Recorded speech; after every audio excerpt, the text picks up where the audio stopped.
Seguimos adelante en Punto de Encuentro después de esa entrevista que manteníamos con Luis Reis, senador del Partido Socialista por la provincia de Soria y secretario de los socialistas sorianos. Seguimos analizando la actualidad de la mano del ámbito universitario. Vamos a darle un toque universitario a esta tertulia con un amigo de esta casa, Jesús Bachiller. ¿Qué tal? Muy buenas noches. Buenas noches, bien, ¿y vosotros?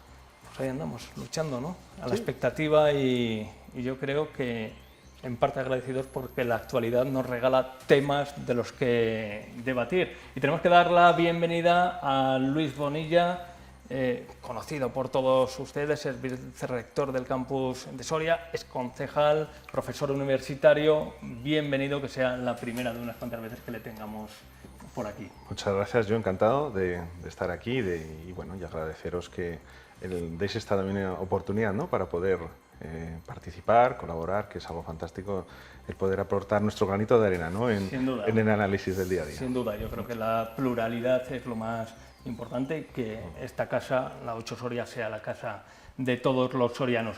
Vamos a entrar en harina porque hay muchos temas de los que debatir y el primer punto de debate nos lleva desde diferentes vertientes a una tendencia cada vez más generalizada, que son las manifestaciones, las protestas desde diferentes sectores. Pensionistas, Marea Blanca por la Sanidad, plataformas que ya han anunciado que van a volver a tomar las calles, transportistas. También recientemente escuchábamos al sector de los supermercados, trabajadores de supermercados que planean plantarse en fechas cercanas a la Navidad. Está el asunto, la actualidad candente, y yo creo que hay sectores que se están viendo amenazados y bueno, las calles al final están para eso, ¿no? Sí, las calles son un lugar excelente para poder expresar, cuando no, sobre todo cuando desde los ámbitos políticos no la ciudadanía no se siente escuchada convenientemente. Aquí podemos estar viendo que se está extendiendo a diversos ámbitos, lo cual nos indica claramente que estamos ante situaciones difíciles para el conjunto de la ciudadanía. La crisis, por mucho que se quiera maquillar, no ha dejado de estar ahí. Se aventuran nubarrones también en el ámbito económico, en el ámbito asistencial, en el ámbito político, etcétera.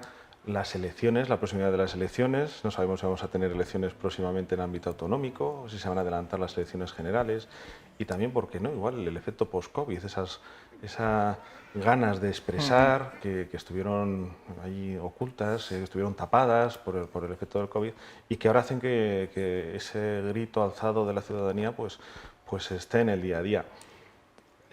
¿Servirá para algo? Ojalá sí. Yo creo que el silencio es lo que no sirve para nada. Pero son tantas las voces que están surgiendo, por ejemplo, como bien comentabas, en el ámbito sanitario, ¿no?, con el movimiento Marea Blanca, que es curioso porque se está focalizando y se está produciendo en diversas zonas del territorio, no solo en Castilla y León. Podemos ver cómo Murcia, Andalucía, y en otros Madrid y en otras regiones se están lanzando voces que vienen a denunciar los mismos problemas y carencias que tenemos aquí. Vamos a empezar precisamente por la sanidad, por esa intención de las mareas blancas. Vamos a escucharlo, de salir de nuevo a la calle. En mi caso, después de 46 años cotizados, estoy penalizada con un 24%. A los 67 años ya es una edad demasiado tardía para jubilarnos. Queremos mantener los 65 años como mínimo. No los pensionistas de ahora, que tenemos ya una pensión más o menos justificada, pero sobre todo las pensiones futuras, las vuestras. Bien, pues después vamos a hablar de las mareas blancas, de esas manifestaciones que hay previstas, pero estas eran declaraciones de tantas manifestaciones en torno a las pensiones que tuvo lugar en la capital burgalesa. Allí los recogieron estos testimonios nuestros compañeros de Burgos. Las pensiones siempre sobre la mesa con las últimas medidas. Jesús de Escrivá, esos anuncios que no terminan de convencer. Luego siempre el ministro termina por matizar algo de lo que ha dicho, que parece que le entendemos mal, ¿no? Bueno, yo creo que lo primero que hay que decir es que las expectativas económicas, pues, en fin, se están rebajando, y yo creo que eso es una de las causas, ¿no?, por las cuales está creciendo, ¿no?, esta conflictividad social. El tema de las pensiones viene a ser como una especie de patata caliente en manos de todos los gobiernos de la última década, ¿no?, por lo menos. Y es un tema que es necesario resolver de alguna forma. Si vemos la pirámide de población de España o de Soria en particular, ¿no?, cómo la estructura de la pirámide en España es radicalmente distinta a la que motivó pues, ese progreso económico, ¿no?, tanto en España como en Europa en los años 60 y 70. Entonces, bueno, en los próximos años se va a jubilar la generación del baby boom, ¿no?, y entonces, bueno, pues es necesario hacer cambios, ¿no? Cambios que el PP propuso en la reforma que hizo en el 2014 en función de la esperanza de vida, y que, bueno, pues no gusta, y que bueno, el actual gobierno quiere cambiar. Y entonces, bueno, pues se están barajando pues distintas opciones, ¿no? Yo, desde luego, creo que sería muy bueno llegar a un acuerdo de Estado en este tema, ¿no?, un acuerdo entre sindicatos, entre la patronal, ¿no?, entre el gobierno, que además pues cumpliera con lo que espera la Unión Europea, ¿no?, porque también es un elemento a tener en cuenta, ¿no? En las últimas semanas hemos hablado de esa propuesta de las cotizaciones, de elevarlas un 0,6%, no ha gustado a la patronal, tampoco a sindicatos. Ahora se habla del cálculo de edad de 25 a 35 años. En cualquier caso, el tema de las pensiones, que se solía debatir o resolver en el Pacto de Toledo, pero ahora vemos anuncios que se van anticipando, no sé si a modo de globos sonda, pero que van generando controversia, ¿no? Así es. Ha sido especialmente cálida la última persona que ha hablado en la entrevista que se le estaba haciendo, cuando decía: estamos manifestándonos no por nosotros, sino por vosotros, si por el futuro de las pensiones de muchos que no se están movilizando, incluso podemos decir no nos estamos movilizando, pensando que, bueno, ya cuando llegue ya se habrá encontrado una solución. Pues creo que hay que empezar a ser poco optimistas, porque en aquellos momentos, cuando se buscaban soluciones rápidas, era tan sencillo como ir a la caja de las pensiones, y desde ahí ir sacando dinero para ir poniendo esos parches económicos que hacían falta. Pero es que ahora la caja está vacía y las soluciones no se pueden encontrar por ahí. Estamos viendo que se empieza a jugar a la pelota. Ahora la llevas tú, ahora la lleva otro, etcétera, pero la solución no se pone sobre la mesa. El sistema de pensiones está en quiebra, o casi en quiebra, vamos a decirlo. ¿Por qué? Porque influye evidentemente el grado de envejecimiento, pero también influye que con el dinero de las pensiones se han hecho actuaciones que no eran propias para el fin al cual se habían destinado esos ahorros, inversiones de otro tipo, ayudas para salir de la crisis, de la anterior crisis económica, y que ese dinero no ha vuelto a las arcas de la hucha de las pensiones. Podemos plantear muchas soluciones, pero la primera pasa por hacer un planteamiento estratégico claro a futuro y un compromiso político que diga: este dinero es para lo que es, y este dinero, por mucho que nos suban cuotas, no va a servir para otra cosa que no sea para consolidar el sistema de pensiones, pues si no nos estarán, entre comillas, metiendo la mano en la cartera una vez más. Yo no creo que esté en quiebra el sistema, ¿no?, como está pregonando el PP, ¿no?, de forma un tanto alarmista. Pero sí que es verdad que de aquí a unos años, ¿no?, pues lógicamente el crecimiento del gasto en pensiones pues va a ser pues muy superior al que se está teniendo en los últimos meses, ¿no?, donde venimos creciendo el gasto en pensiones 2,5% mensual, ¿no? Y yo creo que, por ejemplo, nosotros en la universidad estamos viendo como hay mucha gente, ¿no?, que se está jubilando con cierta antelación, ¿no? Entonces, bueno, es un debate que está ahí y que yo creo que siempre he entendido que es un tema de política económica, ¿no? Es una cuestión de equilibrios en el cual, pues claro, tampoco puedes subir mucho las cotizaciones, porque claro, si subes mucho las cotizaciones, pues a lo mejor no se crea empleo, ¿no?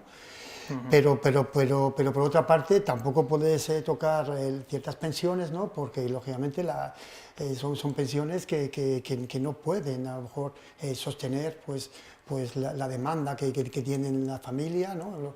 Los pensionistas. Entonces, bueno, es una política de equilibrios en la cual yo espero, hoy me parece que era el último día para llegar a un acuerdo, yo espero que se llegue a un acuerdo entre los agentes sociales y el gobierno por el bien de todos, ¿no?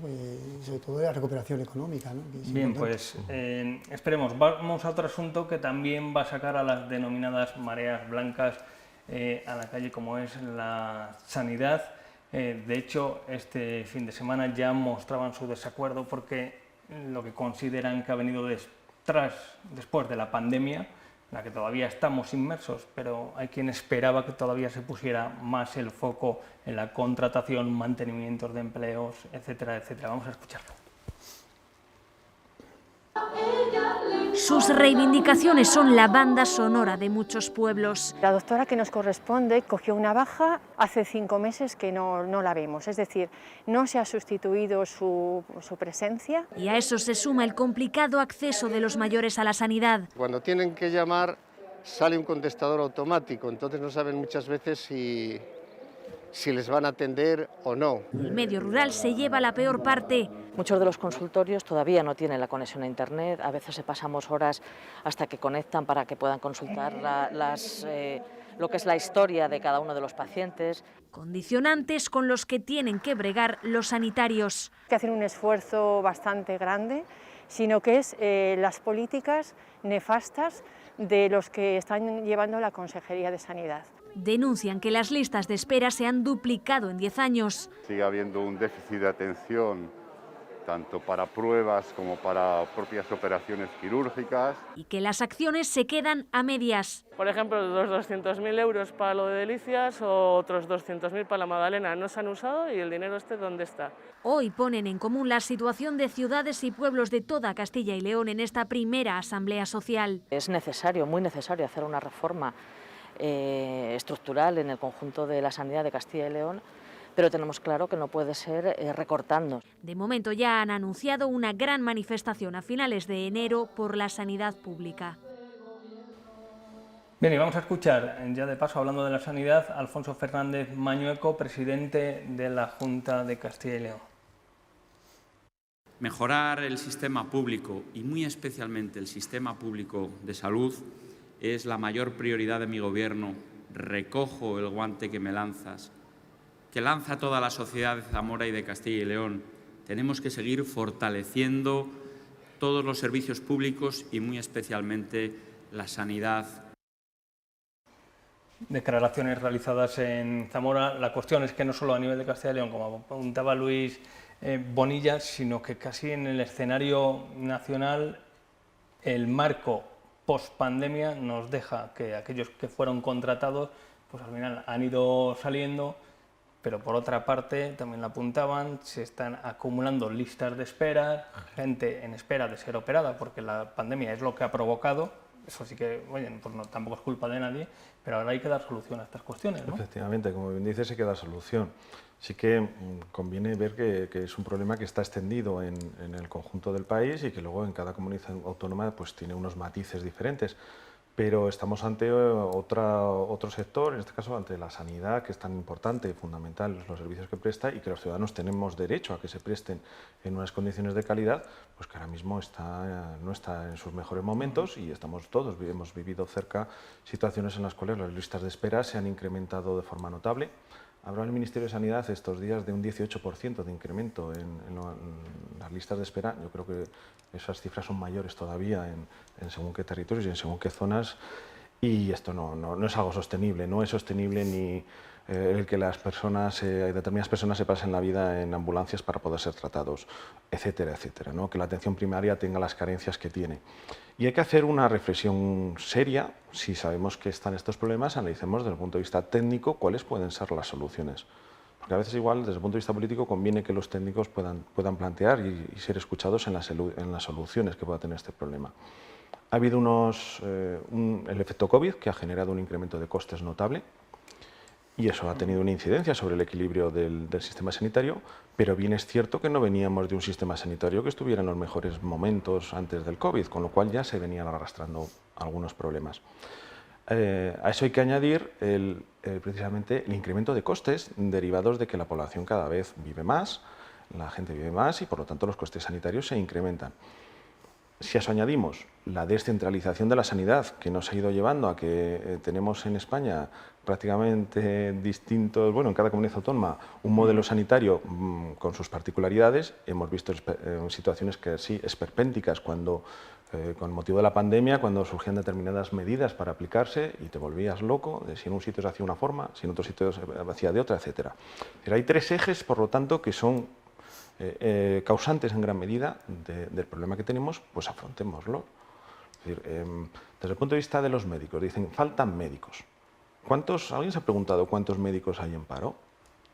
¿Cuántos enfermeros y médicos hay en paro? Pues bueno, en España hay más de 23.000 médicos y enfermeros en paro. Es decir, no se puede decir que no hay médicos, porque eso se puede decir cuando vas al paro, a las listas del INE, y no encuentras a nadie. Pero cuando tienes más de 23.000 personas apuntadas en esto, hay un problema. ¿El problema dónde nos viene? Nos viene también en el MIR, que el Ministerio de Sanidad no gestiona, no saca suficientes plazas MIR o no acuerda con las comunidades autónomas suficientes plazas MIR. Pues búsquenle solución. Es decir, no podemos tener a la gente en paro. ¿Sabían que España es el país que más facultades de medicina tiene de la Unión Europea respecto a otros países? Entonces, yo creo que yo estoy de acuerdo en que la crisis de la sanidad pública pues proviene de la anterior crisis, ¿no? Creo que España tenía una muy buena sanidad, pero yo creo que ha ido perdiendo valor en la última década, ¿no? Fundamentalmente, ¿no? Se ha ido degradando progresivamente y la puntilla ha sido este último contexto, ¿no? de la pandemia, ¿no? Yo no sé si hay tantos médicos en paro como dices, no sé exactamente cuál es la cifra, sí que sé que hay un problema internacional de mano de obra cualificada, ¿no? Entre ya la de los médicos y de hecho, bueno, aquí en provincias como Soria, ¿no? Debe ser difícil, ¿no? Encontrar ciertos especialistas, ¿no? De hecho, hay aquí muchas vacantes que no se cubren porque debe ser difícil, ¿no? Entonces no sé cuántos médicos puede haber en paro, ni de qué especialidades, ¿no? ni si son médicos en formación, etcétera.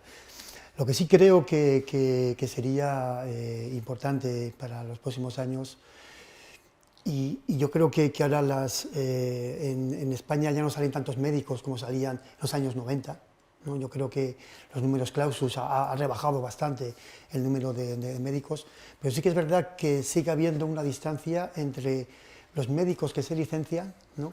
y las plazas que salen de MIR. Entonces yo creo que ahí sí que se debería actuar para que hubiera, bueno, más médicos especialistas, ¿no?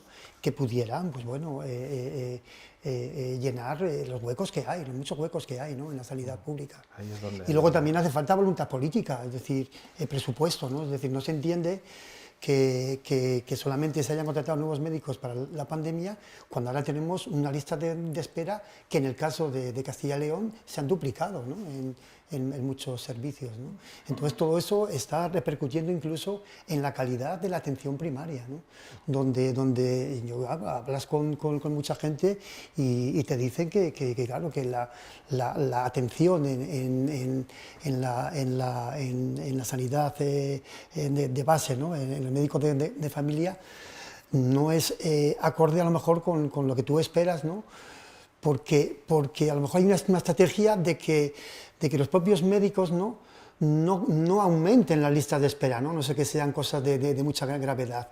Entonces, claro, todo eso genera una sensación de que la sanidad no está bien, ¿no? No está bien. Está la cuestión de, sobre todo para las personas mayores, que se desenvuelven peor con el teléfono, con las nuevas tecnologías para sacar cita, etcétera, etcétera, que no tiene una persona mayor cercana, pues que tiene dificultades y a las que hay que ayudar para sacar cita, para que sea atendida, ¿no? Sí, luego en Soria, pues claro, si contabilizamos, ¿no? Ya sin contar las listas de espera, perdón, Jesús, que estos días estamos asistiendo a una sucesión de ejemplos de llamé para pedir cita y me han dado para dentro de 20 y tantos días.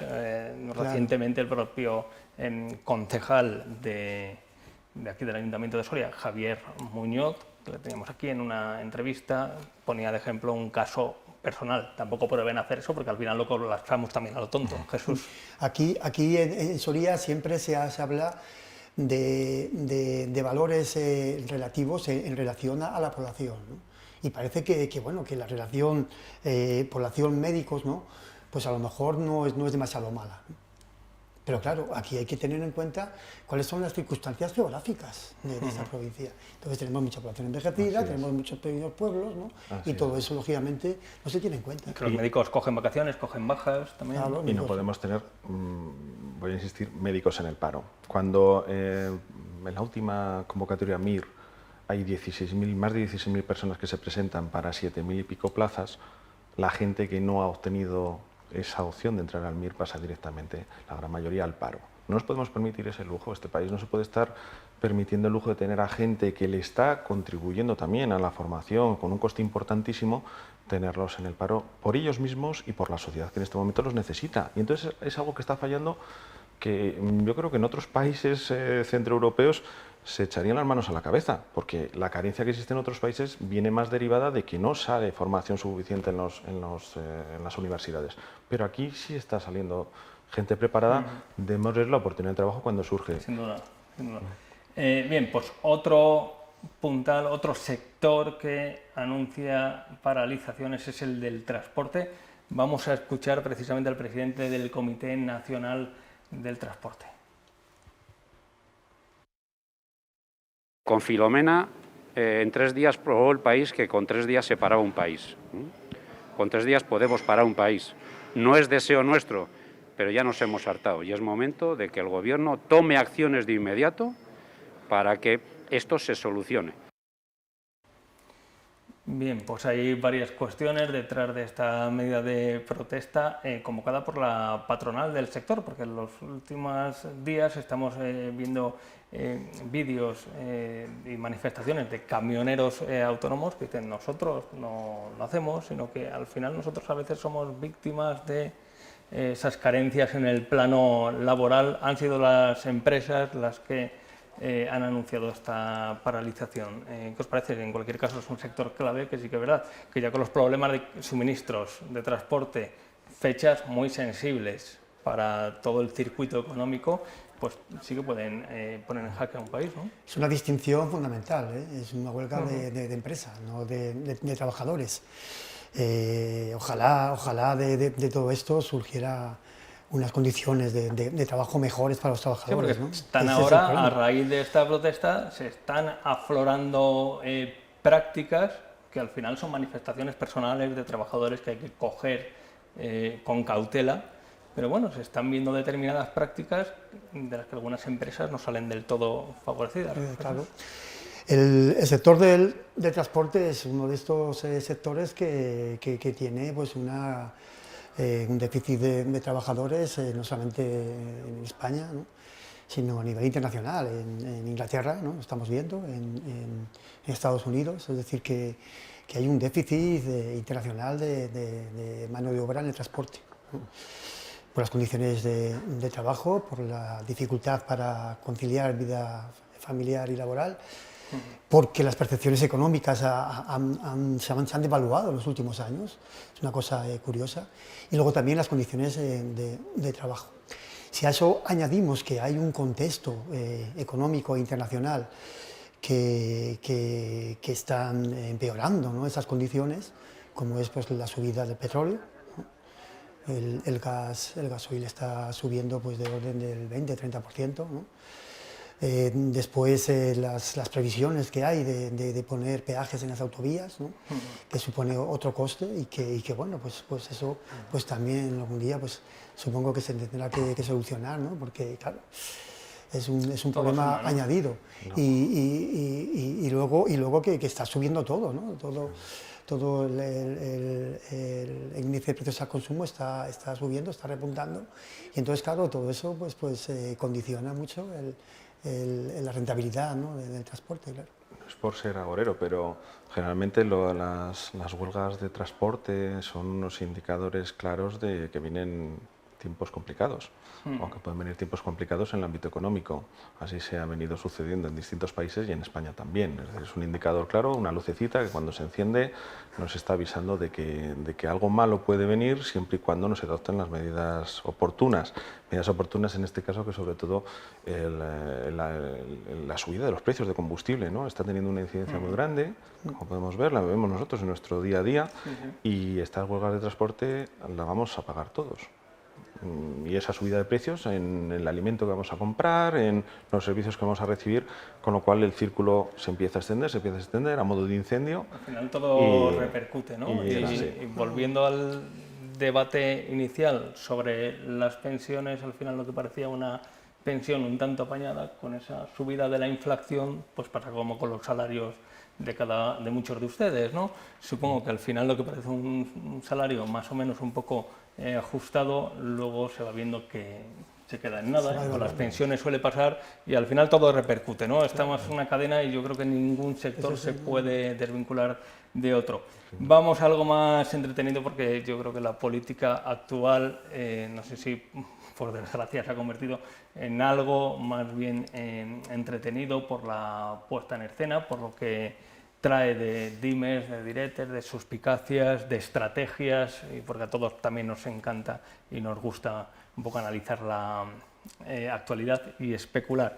Lo último, pues ese encuentro que tenía lugar, auspiciado por Yolanda Díaz, vicepresidenta, ministra de Trabajo, con Mónica Oltra, también con Mónica García, de Más País, con Ada Colau, la alcaldesa de Barcelona, quién sabe si para formar una nueva plataforma, de plataforma a partido político hay un paso, quién sabe si para formar un partido político que aglutine a la izquierda del Partido Socialista, y esto es lo que comentaba Yolanda Díaz.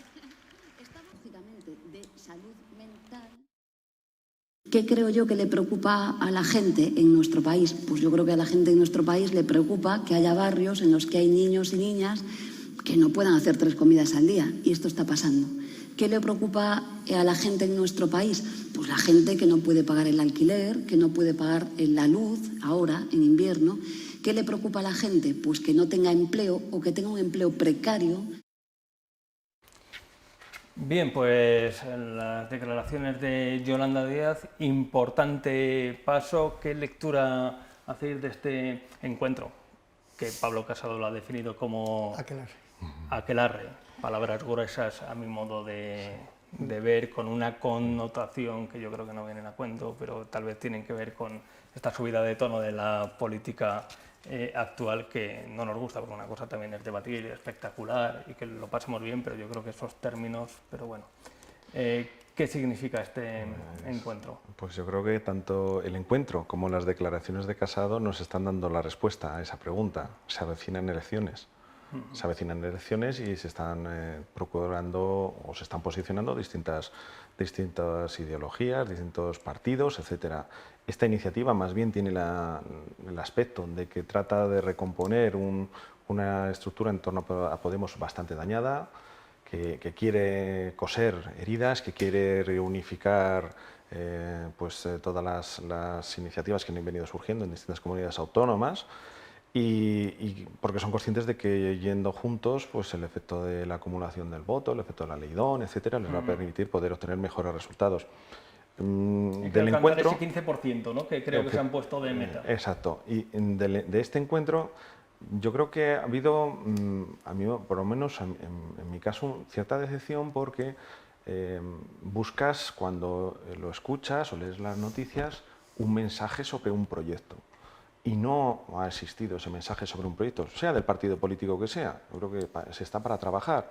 Entonces, el proyecto, la alternativa, nosotros hacemos esto para ofrecer esto a la ciudadanía, porque queremos hacer esta serie de actuaciones, etcétera. Eso se ha quedado en nada, en ningún medio se ha dado traslado lo mismo, y más se ha perdido, yo creo, una oportunidad para haber dado un mensaje de una alternativa, etcétera, más que una imagen. Pero sí que es cierto que uno de los titulares, una de las declaraciones, no sé si fue la propia Yolanda Díaz o Mónica Oltra, decimos, nosotras nosotros sí que tenemos proyecto de país, pero después nada. Claro.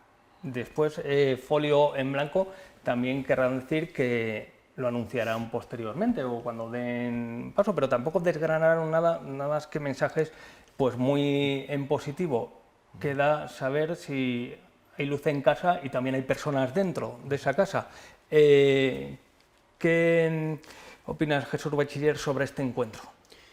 Pues en principio me parece que hay que destacar que fue una puesta en escena muy cuidada. Fue un verdadero proyecto de marketing, ¿no? Creo que está en la mente de todos, y además con mucha grandilocuencia, ¿no? Un proyecto maravilloso, ¿no? Es decir, bueno, todo muy por lo alto, positivo, y todo, ¿no? muy positivo, muy cuidado. A mí me parece que es un proyecto interesante, es como decía Luis, un intento de aunar, ¿no?, el espacio que hay a la izquierda del PSOE, pero que es un proyecto incipiente que falta todavía por definir, ¿no?, por concretar. Ha llamado la atención que no haya asistido nadie de Unidas Podemos, Ione Belarra, etc. Y a mí también me sugiere un debate, y es qué futuro puede tener en España movimientos políticos interesantes como este, que no están engarzados con un partido que tenga su historia, ¿no?, y su arraigo, ¿no?, entre la población. Aquí hemos tenido pues el ejemplo de Unidas Podemos, cuyo líder pues, bueno, está fuera de la política, también Ciudadanos, ¿no?, cuyo líder pues, está fuera de la política, y es un partido que bueno, pues está en mínimos. A lo mejor Luis, bueno, que tiene experiencia, ¿no?, en crear partidos así, se puede ver cuál es el futuro, ¿no?, que puede tener un movimiento que no está asociado a un partido político, Claro, ¿no? al final es como una derivada de Unidos Claro. Podemos. Tampoco es que Unidas Podemos fuera a desaparecer de la noche a la mañana, pero ya tal vez se veía una tendencia a la baja. Antes de empezar ese descenso, vamos a impulsarlo, porque al final sí que es verdad que las diferentes mareas al final tenían un poco el tronco común, ¿no?, la raíz común de Podemos, del 15M. La figura de Pablo Iglesias se había desgastado muchísimo y había generado que no precisamente servía para unir en torno al proyecto, sino que se estaba utilizando para desunir. Pensar que detrás de este movimiento no está determinadas personas de Podemos es equivocarse.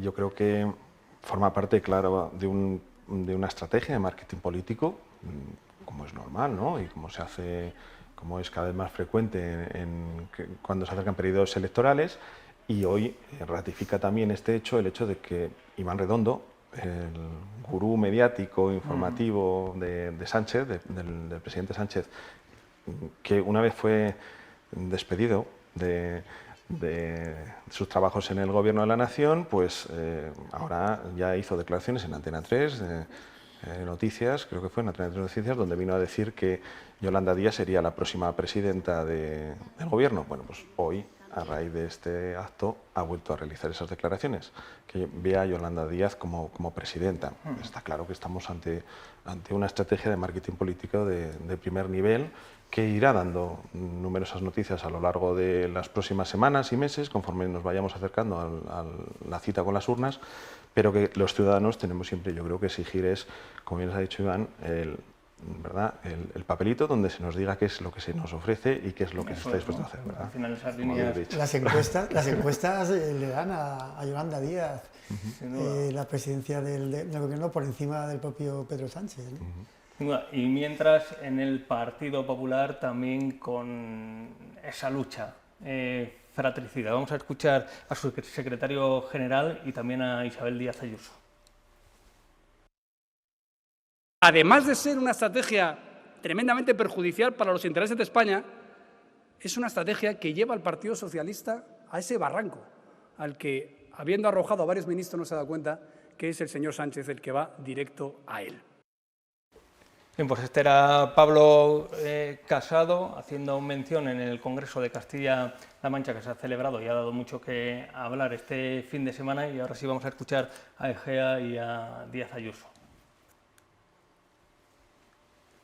La cuenta atrás de Pedro Sánchez ha empezado y la segunda certeza es que solo Pablo Casado puede ganar a Pedro Sánchez.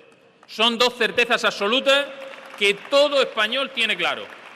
Quiero que esto salga bien, quiero que salgamos fortalecidos de una situación como esta, de la democracia interna de todos los partidos, que también hace falta que llegue al Partido de Madrid, es lo normal, como está ocurriendo en el resto de las comunidades.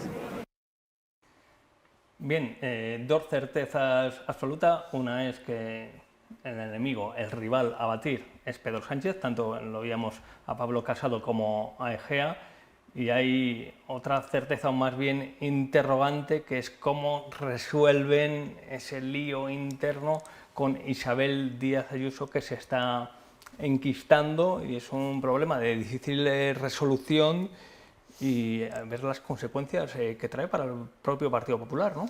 Sí, porque los votantes no toleran las divisiones en los partidos. Lo hemos visto aquí en Soria, por ejemplo, con el Partido Popular, ¿no? Lo que pasa que es curioso cómo un partido que ya en las encuestas, ¿no?, iba por delante del partido en el gobierno, pues al final pues, se enrolla en estas luchas de poder, ¿no?, en estas batallas políticas que además no son nuevas, ¿no?, porque en Madrid pues, hemos visto anteriormente otro tipo de batallas. Y es que, claro, el peso de Madrid dentro de la economía nacional y dentro de la política, ¿no?, pues siempre se ha utilizado como un trampolín, ¿no?, para poder acceder a otros retos, ¿no?, como es la presidencia del gobierno. No solamente aquí, eso ha pasado también en Londres, ha pasado también en París, en las grandes capitales europeas, ¿no? Las capitales grandes tienen un peso político y un prestigio muy, muy grande. Y claro, el éxito que ha tenido Díaz Ayuso en las últimas elecciones, ¿no?, pues ha sido lo que de alguna forma ha traído el viento de cola, ¿no?, para aupar al PP hasta la primera posición, ¿no? Y entonces, claro, ella misma, pues lógicamente quiere cobrar un poco ese tributo, ¿no?, que ha hecho que el partido pues, se esté expandiendo, ¿no?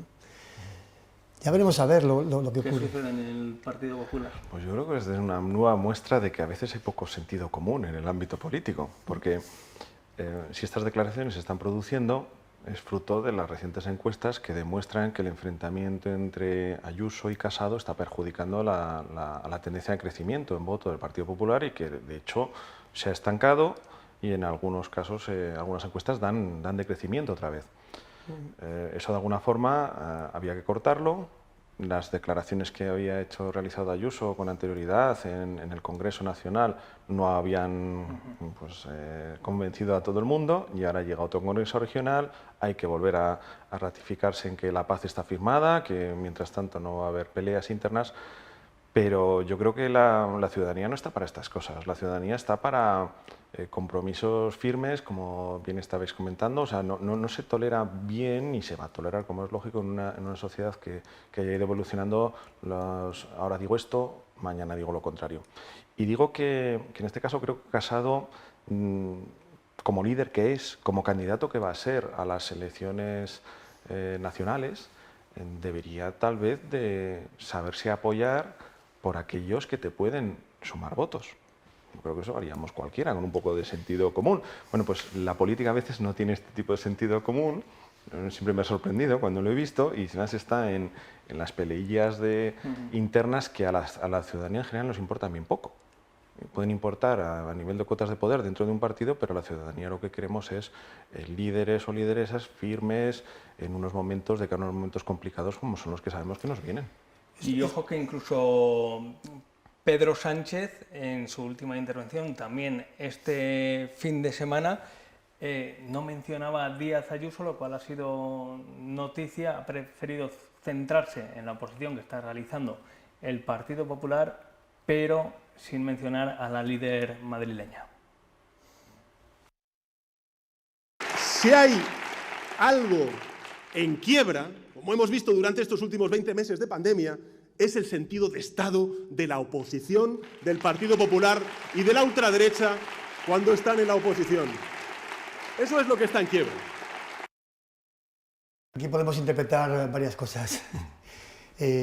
Por un lado, que el conflicto que ha habido durante la pandemia entre el presidente del Gobierno y la presidenta de la Comunidad de Madrid, lo que ha hecho ha sido enaltecer, ¿no?, la figura de Ayuso, ¿no? Esa comparecencia con tantas banderas en la Comunidad de Madrid, sí, casi a nivel de jefes de Estado, sí, ¿no?, sí, entre Pedro Sánchez e Isabel Díaz Ayuso.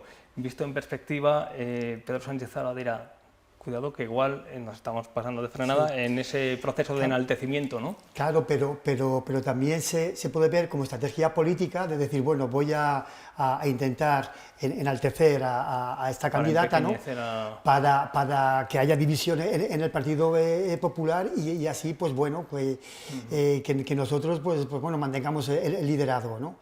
Pero también hay que juzgarlo en otra clave, y es que está ahí también la ultraderecha, ¿no?, que siempre es un referente para el PP, ¿no?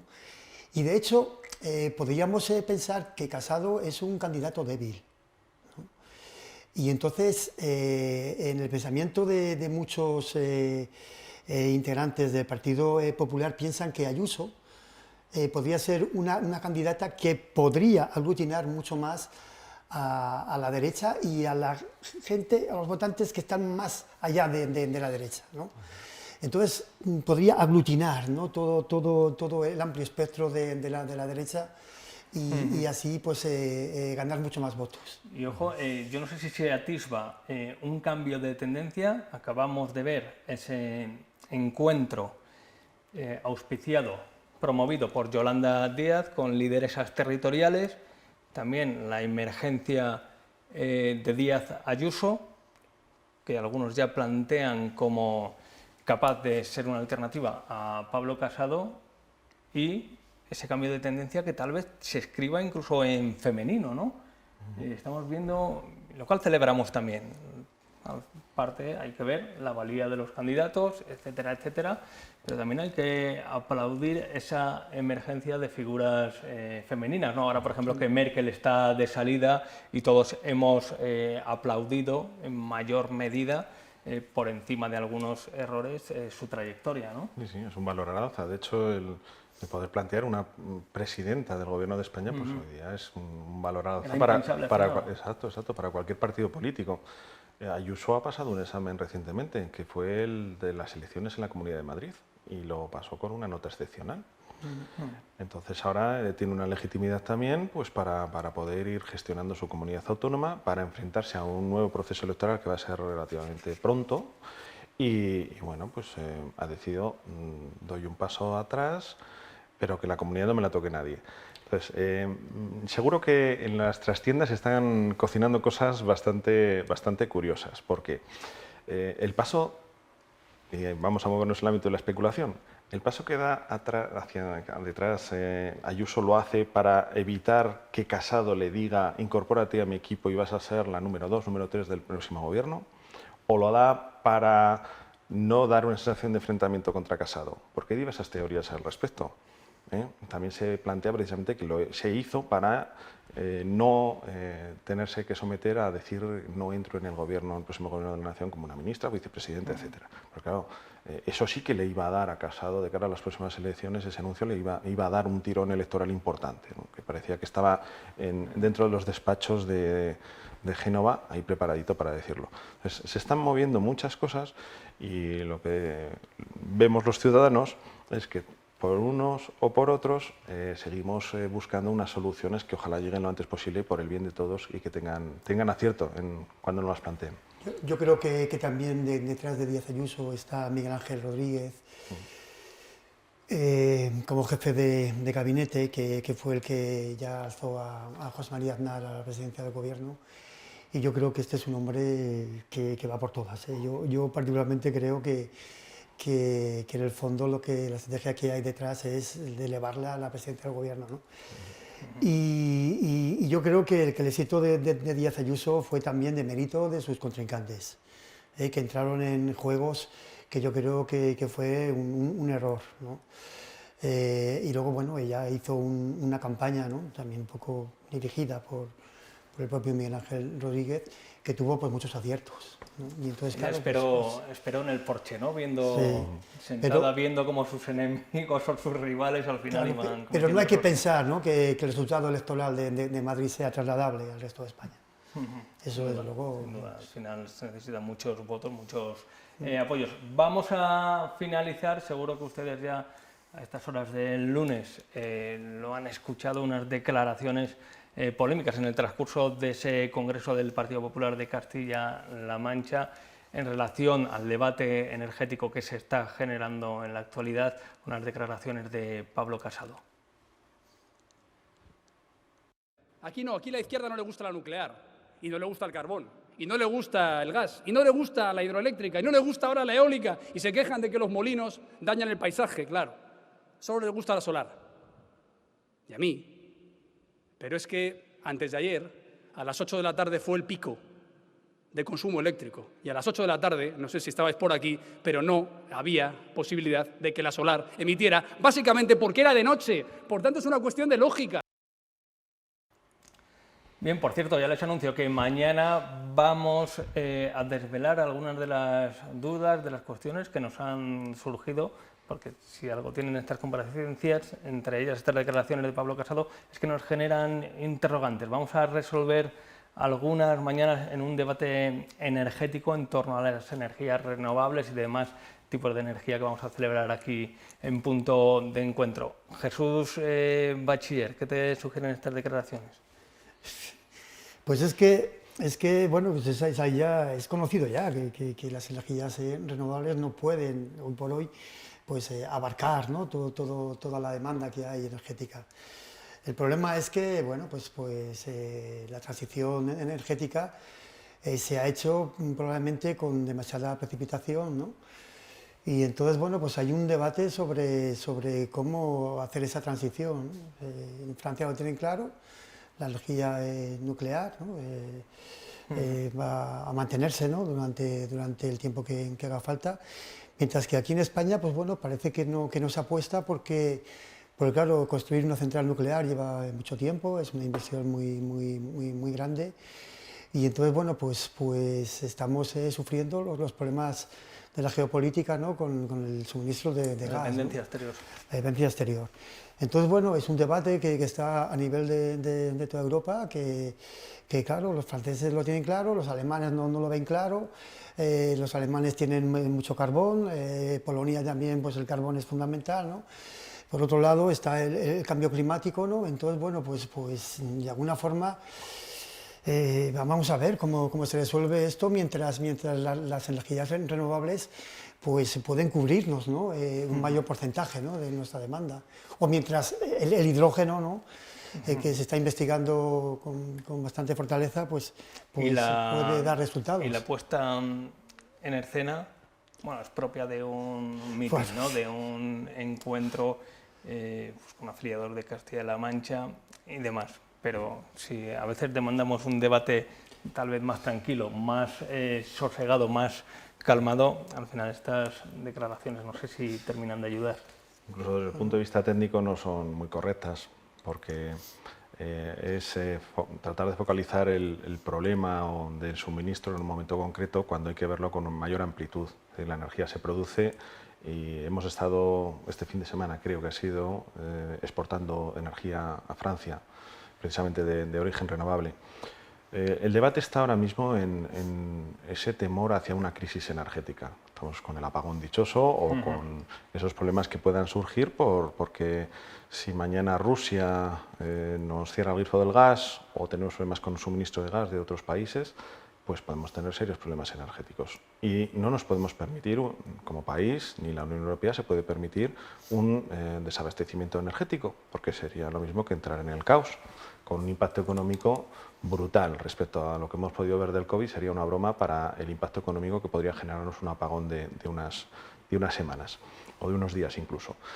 Dicho esto, se ha puesto sobre la mesa algo que hasta ahora no había surgido y era la necesidad de garantizar el suministro energético a los países. Las últimas declaraciones del presidente de Estados Unidos, para garantizar ese suministro, ha dicho que hay que mirar también hacia la energía nuclear, que de hecho es una energía que no contribuye al cambio climático. Francia se ha sumado a ese carro. España tiene que definir una estrategia energética. Igual poner todo en el ámbito de las energías renovables es un riesgo, no lo sé, desconozco, no tengo los datos, pero lo que sí puedo decir con certeza es que tenemos mucha cancha todavía para actuar en el ámbito de las energías renovables. El mayor problema que tenemos es producimos energía, pero esa energía no la estamos acumulando, no está desarrollado el sistema de acumulación de la energía renovable cuando la producimos. Es decir, cómo se almacena. Y ahí es donde hay un campo importantísimo para poder ir desarrollando, bien sean lagunas, bien sean embalses, etcétera, formas de acumulación de la energía para utilizarla cuando no hay. De todas formas, tampoco estoy de acuerdo con lo que dice Casado de que la izquierda está en contra de los paneles solares o de los molinos de viento, ¿no? Simplemente es saber dónde se pueden poner y dónde a lo mejor no conviene ponerlos, ¿no? Es una cuestión de eso, ¿no?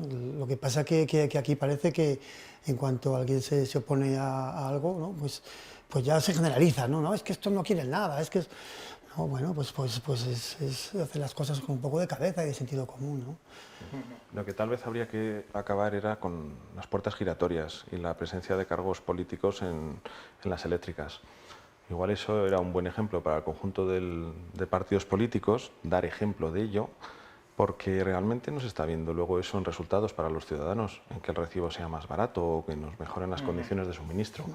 Empecemos a hacer planificación clara, como se hace en otros países, empecemos a hacer una planificación pensando en los ciudadanos, pensando en el futuro, en que le demos al interruptor y siempre se nos encienda la bombilla. Y si la solución técnica existe. En esas puertas giratorias sí que se escapa el calor. Jesús Bachiller, muchísimas gracias. Gracias a vosotros. Luis Bonilla, esperamos verte más a menudo por aquí, en tu casa en la 8 Soria. Muchas gracias. Encantado, un placer. Y nosotros lo dejamos hasta mañana, ya lo saben, volvemos en punto de encuentro a las 11 de la noche, entrevista a la alcaldesa de San Esteban de Gormaz, arrancamos ronda por los pueblos de la provincia y después, como les decía, debate en torno al presente y futuro de la energía en la provincia de Soria. Descansen.